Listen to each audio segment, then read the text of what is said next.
Become a 19th century capitalist and build your industrial empire. This is our review of Furnace.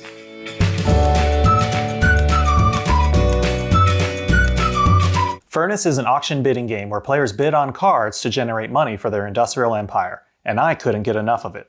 Furnace is a bit of a deceptive game because even though it's mainly cards and a few other pieces, there's a lot of strategy that goes into achieving victory. And we'll tell you all about it after this quick how to play.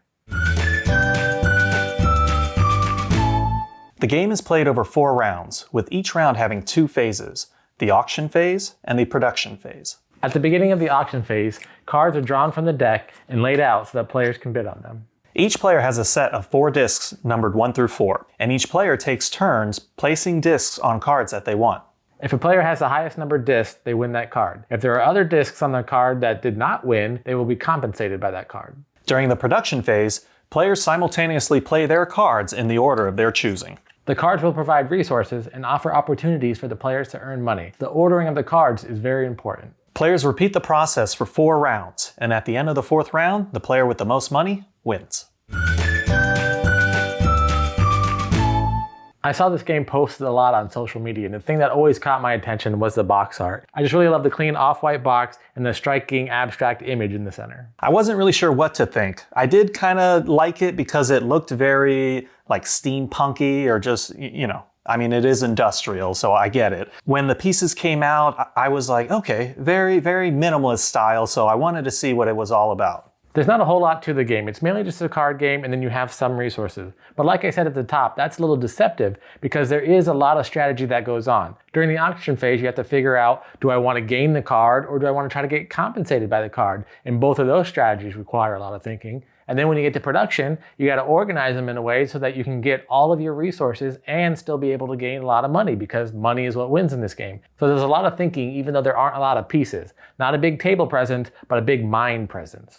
Following the theming of being a capitalist and having your own empire, one thing I will say, it's spot on with it being very efficient. You've got so many pieces, but it's almost like the exact amount that you need so that you're not too short and you're not overwhelmed with all these cards and pieces. It's just right, and I like how all that thought went in. Another thing too, how it's efficient, there's practically no words. It's just pretty much symbols, and at the very beginning, you just know this, this, this. Okay, you're ready to play and you're ready to start strategizing.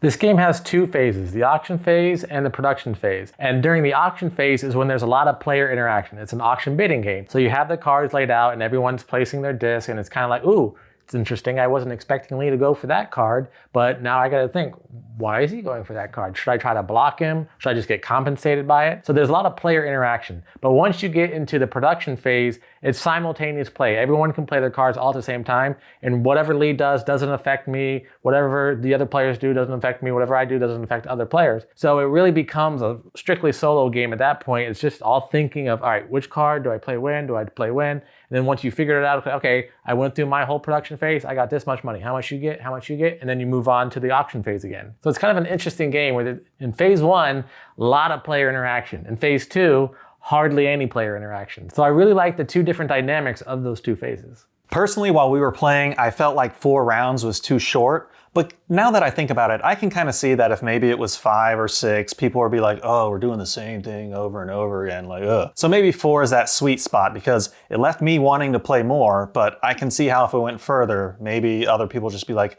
yeah, 1 more, you do that, okay, boom, 127 points. I can't see playing this game more than 4 rounds because at the end of the 4th round, everyone's close with money, but it's still a high enough point total as far as the money goes that you feel like you accomplished a lot. If it went further, it would become really repetitive since you're doing the same thing over and over again. But I think if it was any shorter, you still wouldn't feel like, oh, I didn't really get that final round to get all that money I really wanted. The 4th round is really when all the action does happen. There is a variant to the game where each player can start off with a capitalist card, which will give an asymmetric power to each player. That's part of the game that I don't like.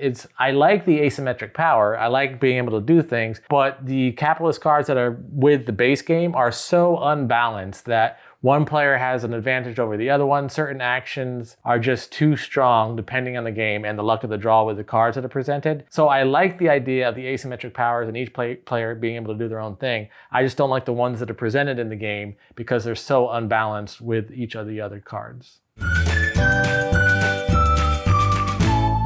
Overall, I really like this game. I like the artwork, I like the efficiency, I like how deceptively complex it is, so I'm probably going to give it an 8.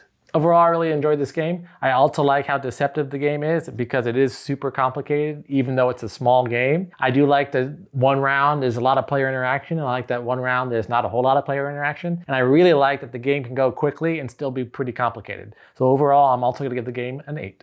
And that was our review of Furnace. What'd you think?